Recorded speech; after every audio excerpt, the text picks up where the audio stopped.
O áudio que vocês vão ouvir agora é parte do podcast Xadrez Herbal.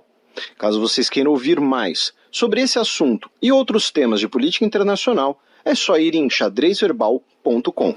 E, sem mais delongas, passemos para o primeiro bloco do Giro de Notícias.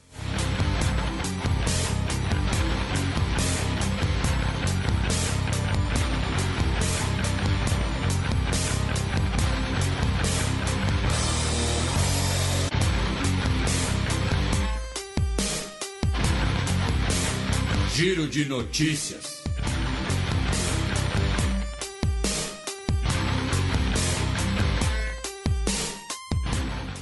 Notícia do último domingo, dia 4 de setembro. Autoridades do Hamas em Gaza executam 5 palestinos. Pois é, tivemos 5 execuções, nesse caso execuções do que seriam a pena de morte, né? Lembrando que o Hamas administra a faixa de Gaza. Desses 5, 3 haviam sido condenados por assassinato e 2 foram executados por colaboração com autoridades inimigas, né? Autoridades da ocupação, melhor dizendo, colaboração com autoridades da ocupação. Em outras palavras, colaboração com autoridades israelenses.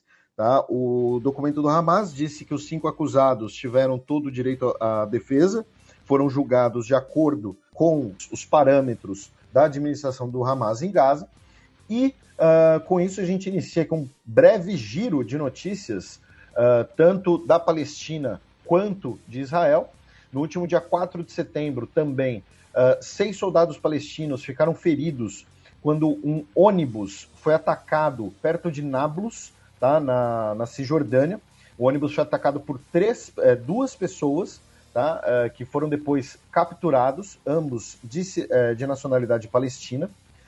Nós tivemos um palestino chamado Ghassan Tayyeh, que foi morto em um ataque a um campo de refugiados, o campo de Al-Farah, perto de Tubas. Tá? Ele foi morto em uma operação policial após levar um tiro e os familiares e amigos dele disseram que o disparo foi sem provocação, que ele estava numa área aberta, que ele não estava portando nenhuma arma, nenhum objeto suspeito e que ele não recebeu nenhuma ordem de se render, de deitar no chão, alguma coisa do tipo. O atual primeiro-ministro de Israel, o Yair Lapid, ele afirmou que, muito provavelmente, o soldado israelense responsável pela morte da jornalista palestina de cidadania dos Estados Unidos, Shireen Abu Akleh, provavelmente não será acusado por assassinato. Tá? Ele disse que o disparo muito provavelmente foi por acidente, embora o disparo foi confirmado que saiu de uma arma de um soldado israelense. Lembrando que é muito difícil que o Yair Lapid vai, na visão política israelense, né, na visão da política interna israelense, jogar um soldado ao julgamento público, ao escrutínio público, na véspera das eleições. Né? Então, ele está basicamente tendo um comportamento eleitoral. Também em relação a Israel, o governo israelense convocou de volta o seu embaixador ao Marrocos, o David Govrin, o Davi Govrin, o primeiro embaixador israelense no Marrocos. Por quê? Porque ele sofreu diversas acusações internas ao Ministério de Relações Exteriores de Israel de assédio sexual, assédio moral e corrupção, sendo que nesse caso não é corrupção de que ele teria recebido propina, seria algo como que a gente chama de abuso de poder, abuso de autoridade, tá? Então ele recebeu essas diversas denúncias, ele que foi embaixador de Israel no Egito, inclusive de 2016 a 2020, tá? E encerrando esse pequeno bloco, um homem de 38 anos que trabalhava como faxineiro na residência oficial do ministro da Defesa de Israel, foi preso por ter oferecido a um grupo próximo ao Irã para espionar o Benny Gantz, o ministro da Defesa, que também é um candidato nas eleições vindouras. E o homem, o Omri Goren Gorochovsky, admitiu que ele se ofereceu e ele teria justificado a sua oferta por questões financeiras, tá? Dizendo que ele estaria endividado e que ele teria inclusive recebido ameaças por causa de suas dívidas, ele precisava de dinheiro, então ele teria oferecido para espionar o Benny Gantz. E claro, né, ele achou que ninguém ia descobrir, que o cara que trabalha na residência do ministro da Defesa de Israel não vão checar todos os contatos do cara, não vão checar o celular dele deve ter um spyware, inclusive. Enfim, e aí ele foi preso e admitiu, alegando que foi por conta dessas dívidas. Qual é o nome mesmo daquele software israelense? O Pegasus. O Pegasus, né? Porra, o cara foi muito inocente, né? Notícia da segunda-feira passada, dia 5 de setembro. Suprema Corte do Quênia confirma a vitória de Ruto nas eleições presidenciais. Pois é, William Ruto foi declarado, né, confirmado, melhor dizendo, o vencedor das eleições quenianas. Né? Lembrando que nós tivemos a declaração dos resultados, foram resultados apertados, mais da metade dos integrantes do Comitê Eleitoral queniano renunciaram por não reconhecer os resultados, afirmando que o processo de contagem foi suspeito, especialmente porque proibiram os observadores internacionais de estarem na sala. O derrotado, né, o segundo colocado, o Raila Odinga, entrou com recurso na Suprema Corte queniana e a presidente da Suprema Corte queniana, a Martha Koome, anunciou que, e a gente até comentou isso, não lembro se foi no programa passado ou retrasado, né, quais eram as perguntas que a Suprema Corte queniana responderia, tá? E todas elas foram unanimamente rejeitadas. Então, o William Ruto foi confirmado como vencedor das eleições quenianas. Não vamos caçar o seu peão promovido. Já o Raila Odinga, ele disse que respeitamos a opinião da corte, embora veementemente discordamos dessa decisão. Tá? A corte entregou o seu veredito e eu recebo com grande humildade. E ele também pediu aos seus apoiadores para não agirem de forma desordeira, né? Acho que é a melhor palavra, a melhor tradução.